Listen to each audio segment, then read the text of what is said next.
On the morning of January 24th, in the year 41 A.D., a Roman emperor walked through a covered corridor beneath the Palatine Hill. He was 28 years old. He had ruled the greatest empire the world had ever seen for 3 years, 10 months, and 8 days.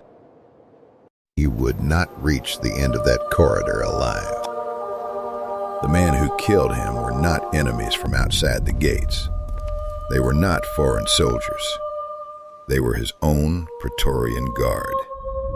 The men whose entire purpose, whose reason for existing, was to protect him with their lives. They drove their swords into him without hesitation. And when it was done, and the Emperor of Rome lay bleeding on the cold stone floor, no one came. Not a servant, not a soldier, not a friend.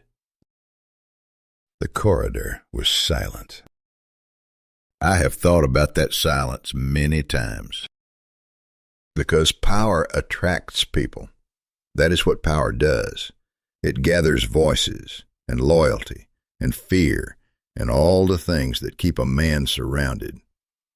An emperor of Rome should have died with the whole world pressing in around him. He died alone. So what happened? What turns a man who once stood in the Roman Forum while crowds cheered his name until their voices broke, into someone that no one wants to save? The answer does not begin in that corridor. It does not begin with the crown, or the palace, or the years of cruelty that Rome would spend generations trying to forget. It begins much earlier, with a boy. A boy who learned very early that the world was not a safe place, and who never quite found his way out of that lesson. His name, when he was born, was Gaius Julius Caesar Germanicus. The name Caligula came later, given to him by soldiers affectionately, because his mother dressed him in a miniature military uniform when he was a toddler, complete with small boots. Caligula, Little Boots. He was born in 12 A.D. to a family that was, by any measure, extraordinary. His father was Germanicus, one of the most beloved generals in Roman history. Handsome, brilliant, popular with both soldiers and citizens in a way that made the Emperor Tiberius quietly uneasy. His mother was Agrippina the Elder, a woman of fierce intelligence and fiercer loyalty, who traveled with her husband on military campaigns and commanded the respect of legions. As a young child, Gaius lived in military camps along the Rhine frontier. He was the mascot of his father's army. Soldiers stopped to talk to him. Officers let him inspect their equipment. He grew up surrounded by men who were large and loud and genuinely fond of him. For a few years it was a good life, a warm life. Then his father died. Germanicus died in Syria in 19 A.D., under circumstances that were never fully explained. He was 33 years old. The grief across the empire was genuine. People mourned him in cities they had never left, for a man they had never met. His wife, Agrippina, returned to Rome with their children in his ashes, and the crowds that lined the road to receive them wept openly. Gaius was 7 years old. He would not be allowed to grieve quietly. The years that followed brought loss in a particular rhythm, not the sharp single blow of a normal tragedy, but a slow and relentless series of disappearances that a child could feel but not fully understand. His father's allies began to fall away. Men who had been powerful became silent, then absent. His mother grew harder, more watchful, more afraid, though she would never have admitted to fear. Two of his brothers were arrested. They were accused of treason by Tiberius, the emperor who had never quite trusted Germanicus and who trusted his children even less. One brother died in prison. One was exiled and starved to death. His mother, Agrippina, was arrested and exiled to a small island where she would eventually die.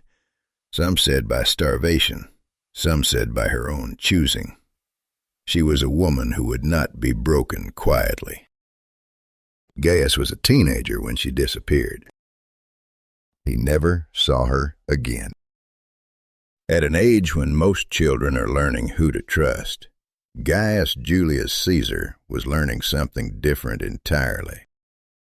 He was learning that the people you love can vanish without explanation.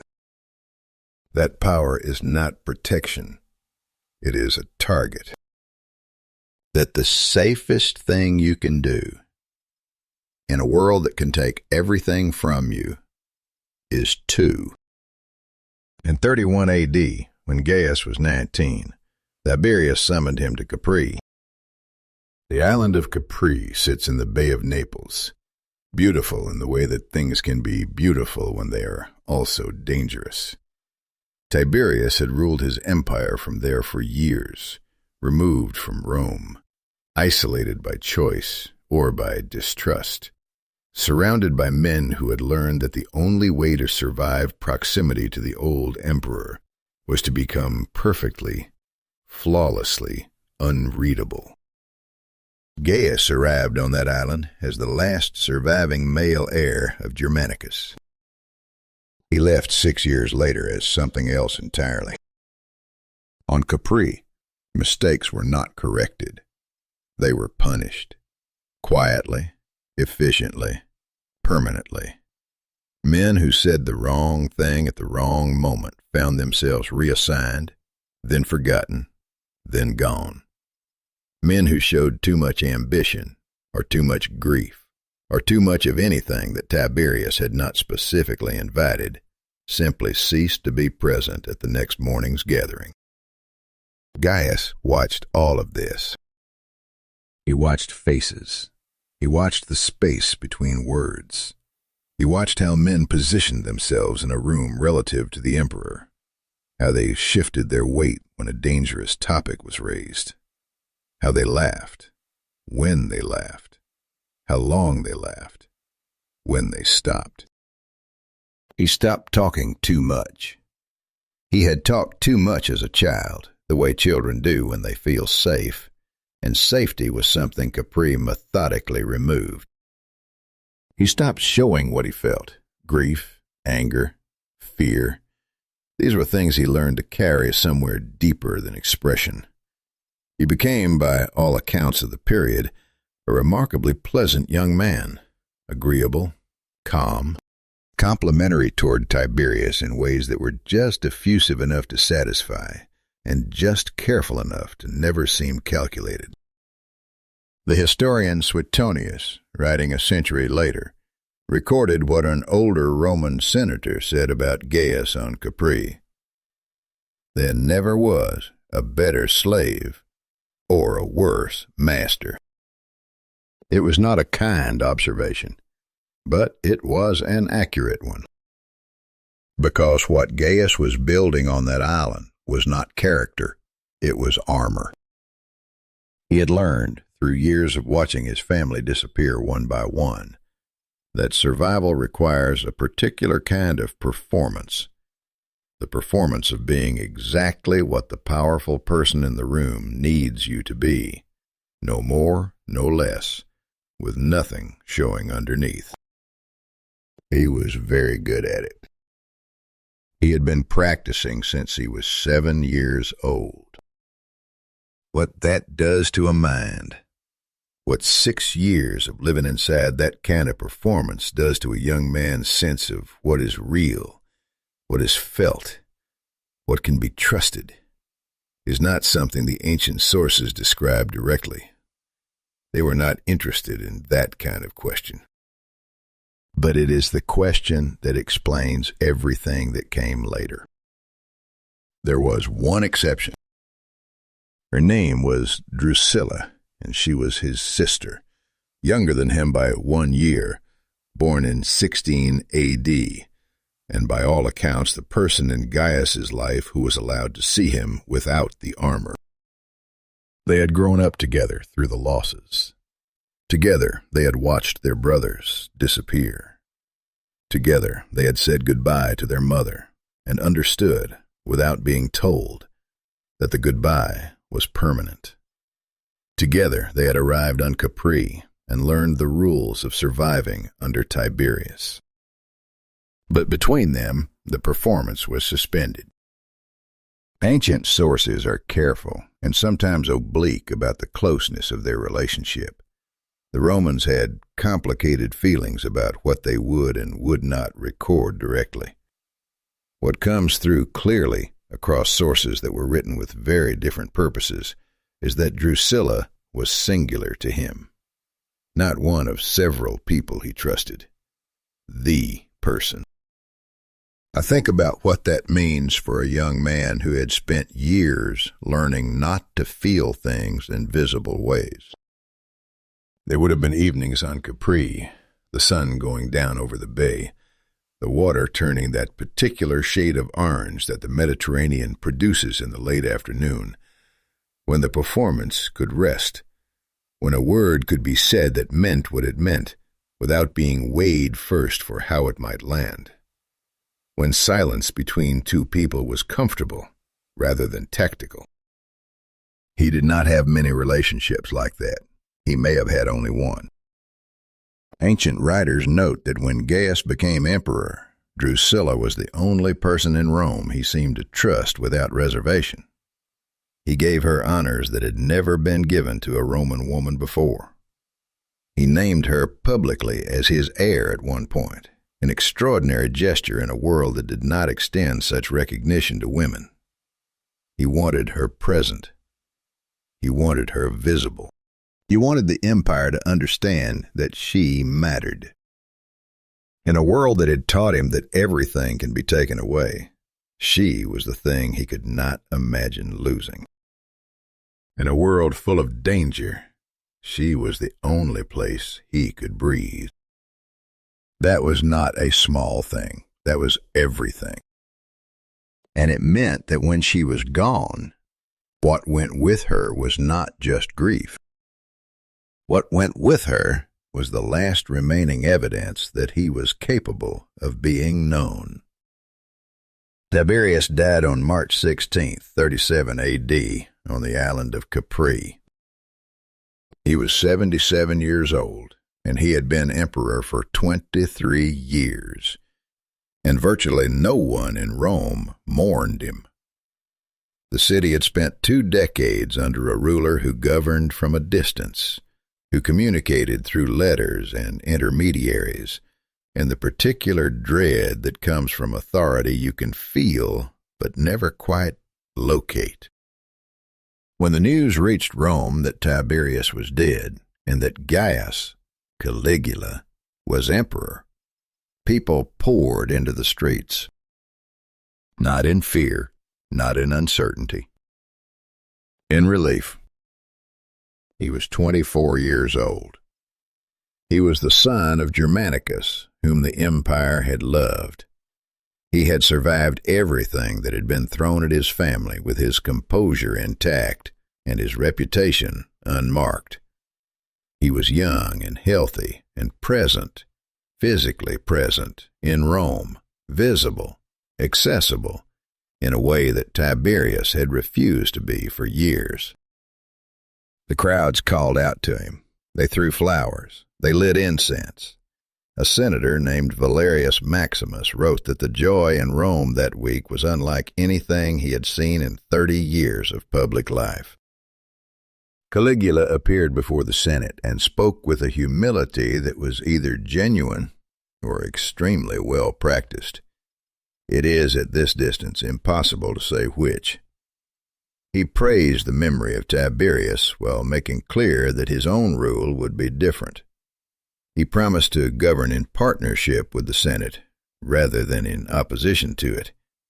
He announced tax relief, recalled exiles, released prisoners. He traveled to the small island where his mother Agrippina had died and brought her ashes back to Rome himself, carrying the urn on his own ship, placing it in the family mausoleum with ceremony and visible emotion. The crowds watching that procession wept with him. He pardoned men who had been condemned under Tiberius and personally received them in the palace. He gave games and distributions of money to the people. For several months he was everything Rome had hoped for. There was a time, a genuine, documented, historically real time, when Gaius Julius Caesar Germanicus, known as Caligula, was the hope of the entire empire. Not feared, not doubted, loved. And I think that matters. I think it matters very much. Because it is easy to look at what came after and read it backward, to see the cruelty and decide it must have always been there, hidden, waiting. But that is not what the sources show. What they show is a young man who, for the first months of his reign, seemed genuinely capable of being the ruler his father's name had promised. Something changed. Something always changes. In the autumn of 37 A.D., approximately 6 months after he became emperor, Caligula fell seriously ill. The ancient sources describe it differently. Some call it a fever, some imply something affecting his mind. Some are vague in the way that ancient writers are often vague when they are uncertain, or when the truth was not something anyone in the imperial household wanted recorded. What is consistent across the sources is this: he was ill enough that Rome believed he might die, and when he recovered, he was not the same man. Senators who had praised him in the spring found him difficult to read in the winter. Small things shifted first. The warmth in public audiences cooled slightly. The accessibility became less consistent. There were moments of generosity still. There would be moments of generosity throughout his reign. But they alternated with something else, an unpredictability, a quality in his decisions that people close to him began to describe, carefully, as difficult to anticipate. The sources argue about causes. They always argue about causes. What is not argued about is the timing. The illness was a boundary. Something came before it, and something else came after. And then, in June of 38 A.D., less than a year later, Drusilla died. She was 22 years old. The sources give no clear cause. In Rome in the 1st century, women died young for many reasons that no one documented carefully. She was there, and then she was not, and the speed of it seems to have been the thing that broke something in Caligula that the illness had already weakened. He declared a period of public mourning unlike anything Rome had seen for a private person. He deified her, had her declared a goddess, gave her formal divine worship, made her the first Roman woman ever to be officially elevated to divine status. The senators went along with it, because going along with things was what senators had learned to do. But people close to him noted what the mourning actually looked like. Not the public ceremony, the private man, the person behind the performance, the person who had, for his entire life, kept one reserved space where the performance was suspended. That space was now empty. His body survived the illness, but something inside him did not survive the loss. There is something particular about losing the one person who knew you before the armor was built. Not just grief, not just loneliness. The loss of the last proof that there was someone underneath. When Drusilla died, Caligula lost the last person who had ever seen Gaius. What followed is what history remembers. I want to be careful here, because the ancient sources on Caligula are complicated. Suetonius and Cassius Dio, the two writers who recorded most of what we think we know, were writing decades after his death, drawing on sources that had reason to exaggerate, reason to moralize, reason to make the story of a bad emperor as instructive as possible for their readers. Some of what they recorded almost certainly happened. Some of it was probably amplified, and some of it may have been invented outright, in the way that stories about hated rulers always accumulate invention. What seems consistent across sources that disagree on details is this: Caligula became genuinely unpredictable in ways that frightened the people around him. His relationship with the Senate deteriorated from distance to something closer to contempt. He would humiliate senators in public, reverse decisions without explanation, make demands that served no clear political purpose. He became hard to read in the way that a person becomes hard to read when they have stopped caring whether they are understood. The performances he had maintained so carefully for so many years, the agreeable young man on Capri, the magnanimous new emperor in the Forum, those performances required a belief that the audience mattered, that how you appeared to other people had consequences that were worth managing.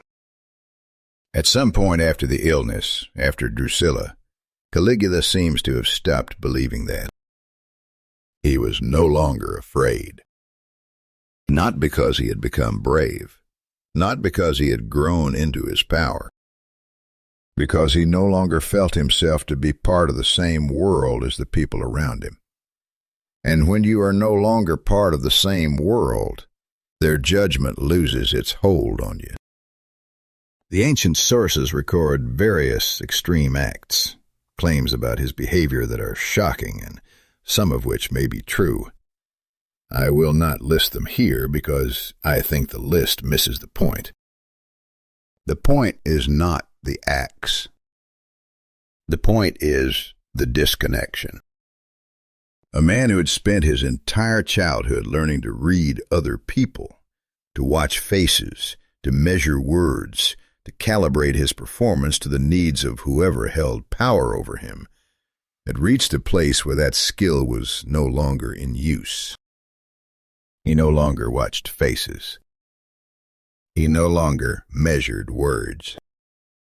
He no longer needed to. And the people around him who had learned to navigate his moods and his requests and his sudden reversals eventually reached a conclusion. The calculation that had kept him alive, the performance that had gotten him off Capri and into the palace, had run out of audience. There was no one left after Drusilla who he was performing for. On the morning of January 24th, 41 A.D., Gaius Julius Caesar walked through the covered corridor beneath the Palatine Hill. His guards killed him. His uncle Claudius, hiding behind a curtain in the confusion that followed, was pulled out and declared the next emperor before the afternoon was over. Caligula's wife and infant daughter were murdered the same day. His body was buried quickly, without ceremony. He was 28 years old. He had been emperor for 3 years, 10 months, and 8 days. Rome moved on with the particular efficiency of a city that had seen power change hands violently before and expected to see it again. I keep coming back to the boy on Capri.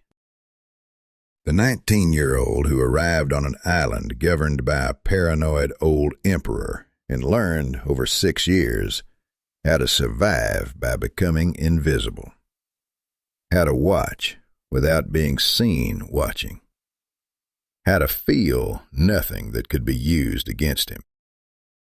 He was very good at surviving. And maybe that is the most uncomfortable part of this story.